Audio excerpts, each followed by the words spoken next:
Hello, buddy.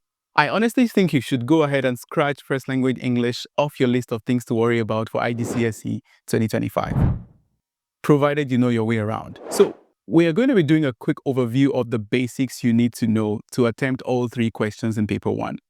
I'm going to be breaking them down into categories because chaos is not our portion, and we'll start with what, in my opinion, is the easiest.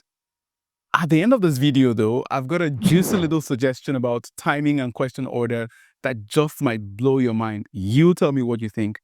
Quick recap. This paper has three major questions. You have question 1, A to F, question 2, A to D, and question 3. Here's how we're going to categorize them. The first is the comprehension task. The second is the summary writing task, and the writer's effect question. And finally, we have the genre transformation that you know as the extended response to reading. So let's start with comprehension.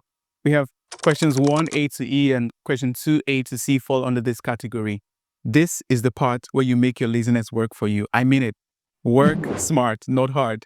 This section is like the chill cousin at your family gatherings. You don't need to impress. Just show up and do the needful. So you'll be looking at texts A and B, basically hunting for answers. And here's where it gets funny, because these questions can be so simple you start smiling sheepishly, thinking English is actually sweet. But don't get too gassed. You might just be doing too much. If the question doesn't say use your own words, don't force originality. You're not Shakespeare. Stay lazy, save time, move on, lift from the text. Let's test this out using this paper. We are going to look at paper 1A. And the question is, what is an alternative name for a motivational speaker according to the text? All you need to do here is to go to the insert, find what the text says, and lift.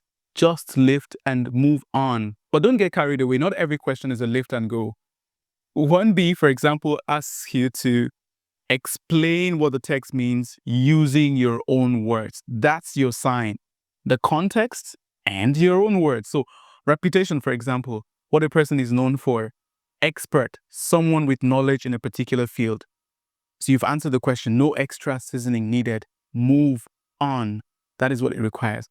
One other thing you need to really pay attention to is the allocation of the mark. More marks mean more explanation. You also realize that context matters. Look out for phrases like explain what the text means by. A word can mean different things, so context is everything. For example, you have a bank. A bank could be a river bank or a financial institution. When it comes to explaining with examples, though, you need to really be careful. This is what I mean. Take 1D, for example. We have the example of 1D. It might say, explain using your own words. And there's 3 marks for that. While you explain, make sure that you aim for 3 ideas so that you'll be clear and balanced. The text will explicitly tell you to explain with one example. And that is what we see in 2C. It asks you to use one example for this explanation. So you look for the phrase that paints the writer's attitude. The options in this question, for example, are sitting starstruck, grinned widely from behind a microphone bigger than my head, and laughed enigmatically. I'll pick one of these options, then explain it. The key is to break down the keywords, then link it to the attitude you're trying to portray. Now, as a rule of thumb, pick an example, my friend, that you are comfortable explaining. Pick an example that you're comfortable explaining. So the next question is a question 2A, and the question 2A is basically synonym hunting. This question asks you to identify a word or phrase from the text which suggests the same idea as the words underlined. You have one sentence right there, and the sentence you have is, Anna's journey through New Zealand took her from one end of the country to the other. Now you have underlined one end of the country to the other. And the key is to find the phrase in the text that means what has been underlined. Find the phrase in the text that means one end of the country to the other. The correct answer here, when you look at the insert, is entire length. So the entire length here is one end of the country to the other. That is it. So you don't have to add the you are running, because there is no running in the context of the underlined phrase. So you need to stick with the context of the underlined phrase.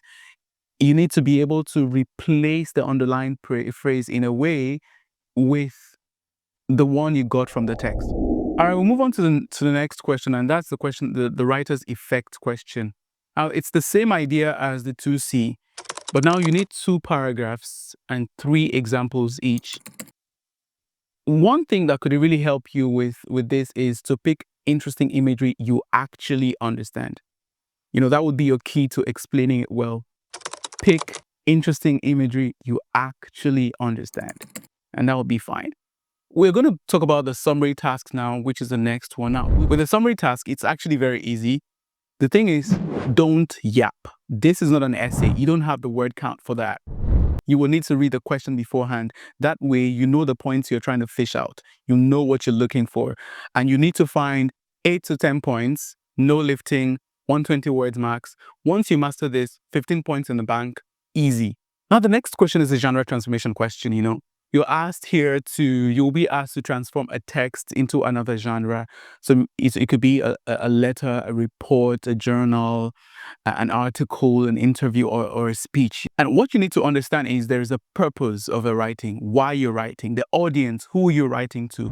You also need to use good vocab, but most importantly, you need to be familiar with the features of each genre. Now, so my friends, let's talk about timing and order. I don't recommend answering in order. It's a trap. You think you have time, but you really don't. Write a time plan on your question paper. Once you get your question paper, there are no wristwatches allowed in the exam hall. So you need to make friends with the clock in the hall. Here's how you do it. In your plan should include time allotted to answer each question, and hold yourself accountable. I repeat, hold yourself accountable for the time you've allotted to work out individual questions. Now, that said, you need to also, make friends with a clock in your hall. That's one way to hold yourself accountable. After having written the time you want to spend on what question, make sure that you follow through with it. And then you'll be able to know if you're running out of time and if you need the 5 minutes extra time that we would eventually talk about down the line. Now, I like to think of question 2C as a preliminary to the 2D question, the writer effects question. So these two questions, 2C and 2D, are the ones I would do first. And I would dedicate 30 minutes to that, for example, 18 marks in the bank. Question 1F will be the next one.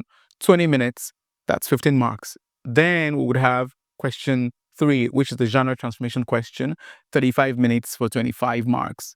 Now, it is important, as I said earlier, that you need to plan.